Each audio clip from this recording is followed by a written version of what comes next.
nous sommes toujours en compagnie de celles et ceux qui font les grandes écoles et si vous êtes intéressé par ces métiers liés à l'informatique et au numérique, et bien cet échange vraiment est fait pour vous. Vous êtes au bon endroit. Nous allons échanger avec l'IPSI. C'est bien ça? Tout à Bonjour fait. Damien. Bonjour. Damien Jordan, vous êtes directeur marketing et commercial de cette école. On va en parler parce que c'est vraiment la référence des écoles d'ingénierie informatique et numérique en alternance. Est-ce que pour commencer, vous voulez bien nous présenter cette école?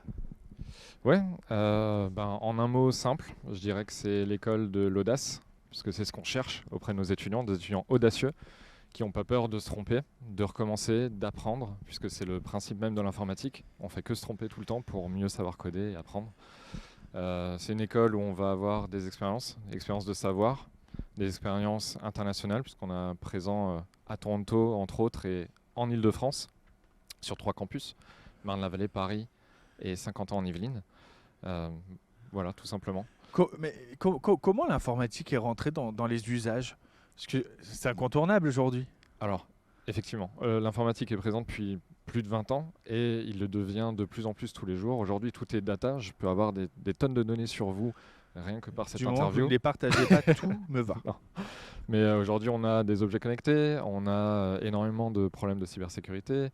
Vous avez l'Internet qui est présent quotidiennement et partout. Donc oui, c'est notre domaine d'enseignement aujourd'hui. C'est votre domaine. Alors justement, j'imagine qu'il y a des prérequis si on veut rejoindre l'IPSI. Pas Lesquels? forcément. On peut imaginer qu'il faut Ah oui? déjà avoir des bonnes bases en code, mais pas du tout. Ce qu'on cherche, c'est des jeunes gens d'abord intéressés, motivés et qui ont la tête bien faite. À l'IPSI, vous avez choisi, à la différence des grandes écoles, d'être vraiment à taille humaine. Ça veut dire que c'est aussi une spécificité centrale dans votre modèle pédagogique? Alors je dirais que ce qu'on cherche, c'est à casser les codes de l'école traditionnelle. C'est original quand on crée du code. Dans l'éducation nationale, aujourd'hui, on va apprendre aux gens à faire exactement ce qu'on leur dit. Tu te tais, tu t'assois, tu parles pas, tu poses pas de questions ou très peu, tu fais tes contrôles seul, et il n'y a qu'une seule bonne réponse. C'est ce qu'on apprend aujourd'hui jusqu'à ce qu'on sorte du bac, quasiment. Nous, on casse ça complètement. On les fait travailler dans le monde réel, c'est-à-dire qu'on va travailler en synergie, en groupe, sur des projets réels, comme on le ferait en entreprise. Il faut se tromper, il faut apprendre, et c'est comme ça qu'on évolue, et c'est notre manière de voir les choses. C'est-à-dire que vous vous inscrivez vraiment dans cette pédagogie de proximité, c'est du sur-mesure, Exactement. on En plus de laisse ça, voilà. s'exprimer chacun des talents? C'est ça. Et en plus de ça, c'est des classes très petites. Les promotions font 35 personnes et pas plus. Donc les intervenants ont une relation très particulière et individuelle quasiment avec les étudiants, ce qui leur permet, eux, d'avoir vraiment accès à un professionnel et d'évoluer dans ce secteur. Votre formation, elle est reconnue, elle est même certifiée. Qu'est-ce que ça signifie concrètement pour les étudiants? C'est des promesses. La promesse d'avoir un parcours de qualité, la promesse d'avoir des certificateurs qui vont regarder le programme, être sûr qu'on ne fait pas n'importe quoi, des promesses de pouvoir être dans le marché du travail avec justement un papier qui vaut quelque chose et qui est reconnu tant par l'État que par les professionnels. Donc voilà, c'est des promesses, simplement, et un gage de qualité. Au cœur de votre pédagogie, on retrouve plusieurs éléments. Apprendre, apprendre à apprendre, plus savoir-faire, savoir-faire. Est-ce que vous pouvez nous expliquer ces différences, ces nuances? C'est assez simple. On peut pas, ou en tout cas, il est très difficile pour les étudiants de transmettre un savoir et c'est tout. Il faut que les langages évoluent énormément, surtout dans l'informatique. On code plus aujourd'hui comme on codait, ne serait-ce qu'il y a 2-3 ans. Donc on doit apprendre à apprendre. C'est-à-dire qu'on doit leur donner des compétences pour leur permettre eux-mêmes d'évoluer et d'apprendre ce qu'ils ont à faire, avec tout ce qui va arriver dans l'avenir. L'informatique, souvent, c'est en anglais. Ça veut dire que les étudiants, ils vont devoir se perfectionner en anglais. Chez vous, c'est un point fondamental? Oui, l'anglais est obligatoire. Si on l'a pas ou on l'a très peu, on a tout ce qu'il faut d'un point de vue pédagogique pour le faire évoluer. Mais effectivement, les meilleures sources aujourd'hui et les gens qui évoluent dans ce domaine-là ont besoin de parler anglais, ont besoin de lire et comprendre l'anglais. Oui. À l'IPSI, on va évidemment favoriser aussi l'apprentissage de terrain dans les entreprises. C'est-à-dire qu'il y a une place importante qui est faite pour les stages, les alternances. C'est même essentiel. La plupart de nos programmes sont en alternance. Donc sur un mois, ils vont passer 3 semaines en entreprise.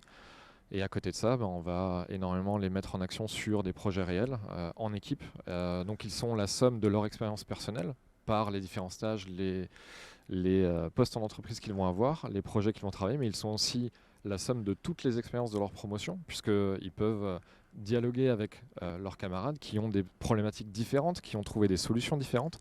Et c'est ça qui les rend riches, c'est la pluralité justement des individus qu'il y a dans leur promotion. On le sait, trouver une entreprise pour une alternance ou pour un stage, c'est parfois une source d'angoisse pour les étudiants. Comment à Pas que l'IPSI pour vous les les étudiants. accompagnez? Dès que vous postulez à l'IPSI, vous êtes pris en charge par un conseiller, quelqu'un qui fait partie de mon équipe, et qui va vous suivre de l'admission jusqu'au placement en entreprise. On a aujourd'hui, depuis 98, puisqu'on existe depuis 98, quasiment 14 ou 15 000 entreprises en Ile-de-France qui travaillent avec nous. Donc des entreprises, on en a et on les accompagne là-dessus. Donc, refaire son CV, se préparer à passer un entretien, gérer son stress, savoir se vendre, même si à cet âge-là, en général, on a très peu de confiance en soi. Donc c'est aussi un accompagnement humain jusqu'à signer le contrat d'alternance et démarrer sa carrière. J'imagine que cette importance donnée à la pratique permet derrière d'avoir un accès à l'emploi plus facile une fois qu'on est diplômé, non? Alors pour être totalement franc, on a diplômé 70 étudiants il y a 2 semaines. 65% d'entre eux, donc quasiment les 3/4, ont un CDI avant le dernier jour de cours. Ah ouais. On a une moyenne de salaire qui était de 40 000 € avant le confinement. Aujourd'hui, elle est passée à 44 000 et on a des signes d'évolution encore. Donc oui, il y a de l'emploi, il y a beaucoup d'emplois. Par contre, il n'y a de l'emploi que pour les bons. Les entreprises sont en pénurie aujourd'hui et elles recherchent des développeurs. Tout le monde aujourd'hui peut avoir accès à une formation de développeur sur Internet. Par contre, des bons, Ah ouais. des très bons, là c'est différent. Généralement, on est bon et très bon quand on sort de l'IPSI. Entre autres. Entre autres. Si vous aviez un message à passer à celles et ceux qui nous regardent, ce serait quoi ce message? Si c'est un domaine qui les intéresse, qu'ils arrêtent d'hésiter et qu'ils fassent le premier pas, puisque c'est maintenant qu'on recrute déjà pour les rentrées d'octobre et on est déjà plus de moitié plein. Plus de moitié plein, donc Voilà. c'est le moment. Vous pouvez y aller, prendre toutes les informations. Merci Damien Jordan. Merci à vous.